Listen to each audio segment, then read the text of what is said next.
So the entire reason the DNC is holding an election to find a new chair to lead the committee is because the old chair, Debbie Wasserman Schultz, had to resign in disgrace because she was corrupt. Numerous examples are out there. I've listed them before. The interim chair, Donna Brazile, was just as corrupt and gave town hall questions to Hillary Clinton in advance.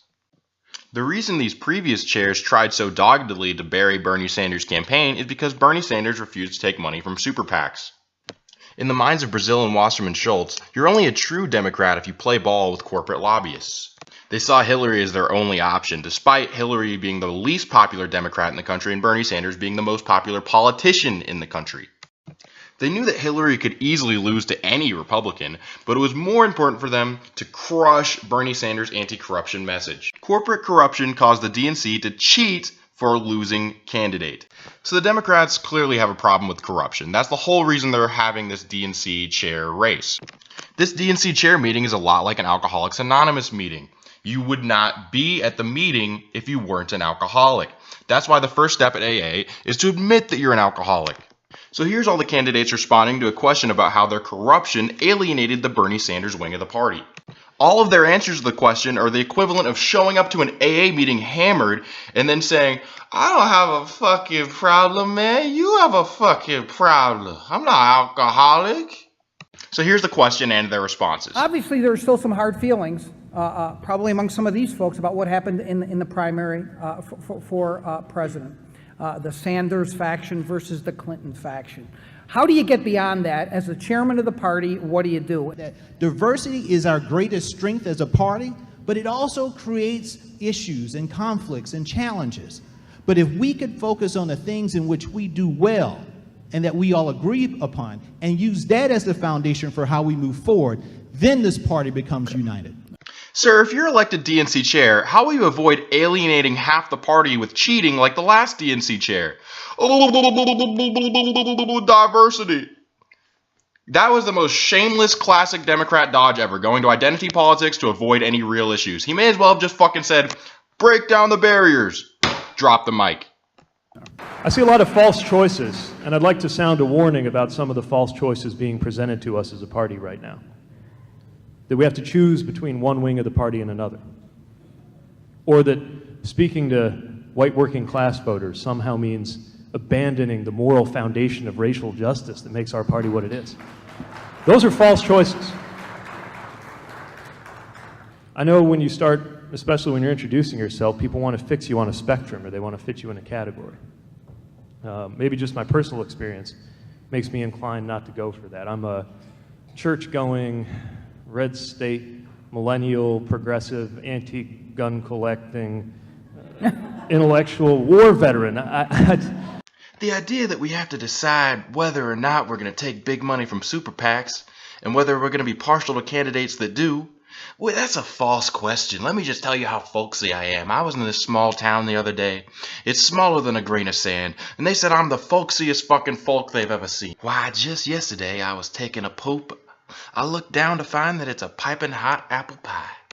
So that was Pete Buttigieg's way of saying nothing without literally saying no words at all. He was just reading that fucking speech off of a piece of paper. You saw him reading it. He forgot the last two things that make him folksy. He had to read them. So all that was Pete Buttigieg giving a big middle finger to the Bernie Sanders wing of the party with a folksy smile on his face. We can confront this head on and not feed them exactly what they want, like they were fed in the 2016 elections exactly what they wanted and delivered Donald Trump upon this earth.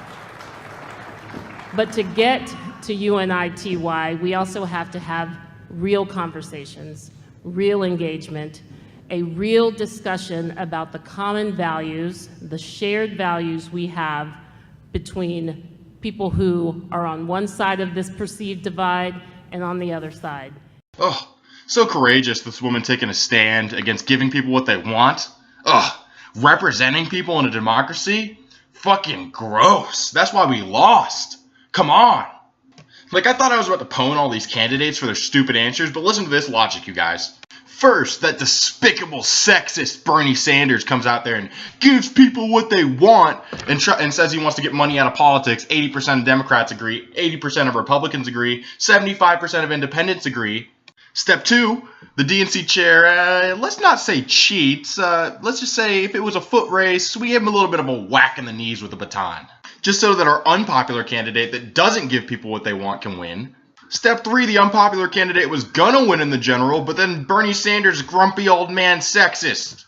So this woman's logic is unassailable. You can't argue with that. Giving people what they want causes you to lose because Bernie Sanders, grumpy old man sexist. Come on. You know what? Fuck Keith Ellison. His dodge was alright, but Jehmu Greene for DNC chair.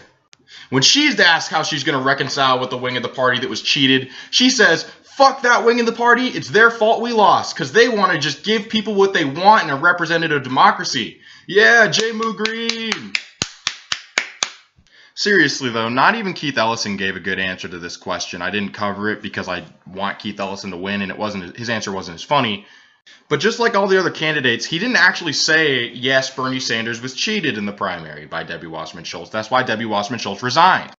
Like I said before, reconciling with the Bernie Sanders wing of the party is a lot like AA. You have to admit that you have a problem before you can solve the problem. You have to admit you cheated. You have to admit you're an alcoholic. This DNC chair battle really is a lesser of two evils contest. Yeah, Keith Ellison dodged the question about cheating Bernie Sanders, but Jehmu Greene literally justified cheating by saying that giving people what they want caused Donald Trump to win. With an answer like that, we can be sure that Jehmu Greene is just going to be the next Debbie Wasserman Schultz. She'll cheat her ass off for the establishment candidate every time. She just justified it when she's asked how she's going to reconcile. So I reluctantly support Keith Ellison for chair. Because even though he didn't admit Bernie Sanders was cheated in the primary, Jehmu Greene justified the cheating and blamed him for the loss. So while Keith Ellison is unable to come out and say, I'm Keith Ellison and I'm an alcoholic, Jehmu Greene is coming out and saying, hi, I'm Jehmu Greene and I'm not fucking hammered enough. And then she fucking knocks back a handle of Burnett's. So Keith Ellison for chair. Like the video, comment, subscribe, and as always, suck a donkey dick.